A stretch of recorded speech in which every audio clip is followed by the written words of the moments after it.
What's up, guys, and welcome to Wednesday's edition of Reptile News. Now, today we're going to start off in a little town called Jackson, Missouri. A little town with under 15,000 people, 2 highways, and a main street. Now, unsurprisingly, the map of this town I looked at looks smaller than my town, even though I know it's bigger. But what happened in this town is somewhat troubling to me, and we're going to get to that. So anybody that's followed this show, I'm going to say this right off the bat now. Anybody who's followed this show for some time knows that I am super duper critical over reptile rescues. Most of them, before I even know about them, I look at them with kind of a brow raised, because while most of them I'm sure start off with good intentions, so many of them turn into something just not good. We've seen it over and over again: overcrowding, lack of care, all that kind of stuff. So I immediately don't have a very good opinion of them until I read about Drew Reeves out of Jackson, Missouri, and how his special use permit was denied by the city for a reptile rescue. Now, I'll be completely transparent in saying I don't know Drew Reeves. I've never spoken to him before I read this story, where I did actually find him on the internet and reach out to him, and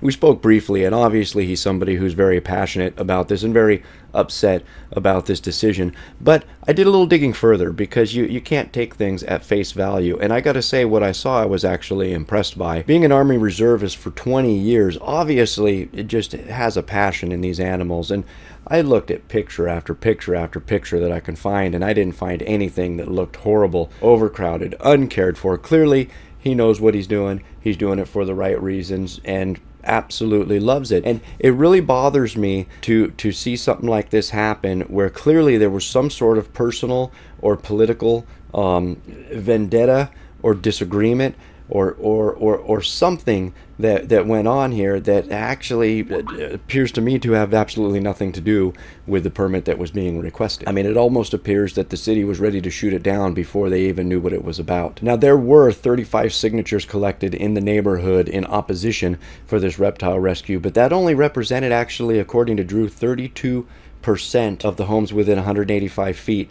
of the actual physical address, which is what state law reads to count in a case like this. And I just wanted to bring this to anybody's attention who hasn't heard about it already. I'm sure most of the mainstream media sources out there have brought way more attention to it than I'm going to, but I wanted to talk about it for a minute, and I'll be the first to say, I am really not a person that should be talking too much about the topic of reptile rescues and or special use permits, because I really don't know anything about them. Reptile rescues, in my opinion, I guess the idea of them is pretty much the same everywhere. You're rescuing unwanted reptiles or whatever. Special use permits, obviously, it's different from city to city, and I just think it must feel horrible to live in a place doing something you love where you feel like the city is against you. I mean, for crying out loud, my city calls me when they have a snake issue. And I actually just recently, some of you might have seen my posts on the internet about going down to City Hall and collecting an exotic snake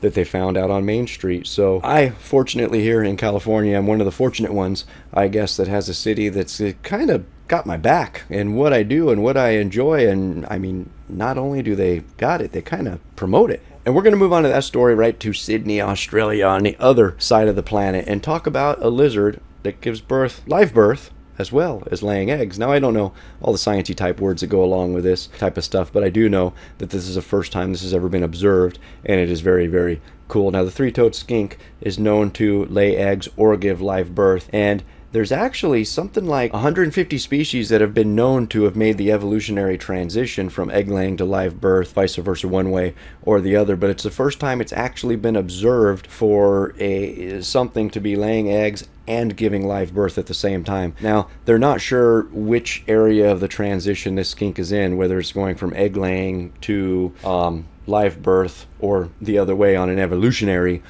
terms, but it was absolutely awesome to see something. I've never really heard of anything like this before reading this story, so I urge everybody to click those links down in the description and check these stories out if this is something that interests you. And now we're going to go on to some education type stuff, some I guess save the date type of stuff. So I wanted to throw out there, because I saw a couple things that were absolutely awesome, and they just really piqued my interest. So the SciTech Discovery Center wants you to be there May 1st at 10:30 a.m. to 11:30 a.m. to have a little virtual reptile roundup on snakes, they're calling it, to talk about how snakes hunt and survive and all that kind of stuff. So everybody go check it out. Again, the link's in the description if you want to join the Zoom meeting for that. And I'm probably actually going to, I didn't check before I started recording here. I'm going to check now. That's actually a Friday, so I don't think I'm going to be able to be there, but if I can, I'm definitely going to make it.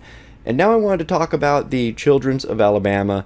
They launched a new app, and I'll open it up on my phone here. I actually downloaded it. I've never been to Alabama. I don't know what they have or do there, but I saw this app. I wanted to download it, and basically it's helping people identify dangerous animals, insects, plants, household poisons, just all that kind of stuff. And they have pictures. You can click on the pictures of the snake and it tells you about it, or the plant, or again, household chemicals, insects, and all kinds of stuff. So the app is called Poison Perils, and it's opened up just to the snake page. You guys cannot see that very well, can you? Maybe I should turn, can I turn, oh, I can't do that easily. So right over there, you got, it switches to the snake page. You can click on the snake page. There's a picture of your snake. It's got some, my goodness, pygmy rattlesnake right there, and it tells you range statewide, more common in southern Alabama, 15 to 22 inches, maximum 31 inches. The body's colored lightly gray, tan, reddish orange, blah blah blah blah blah, all that cool stuff.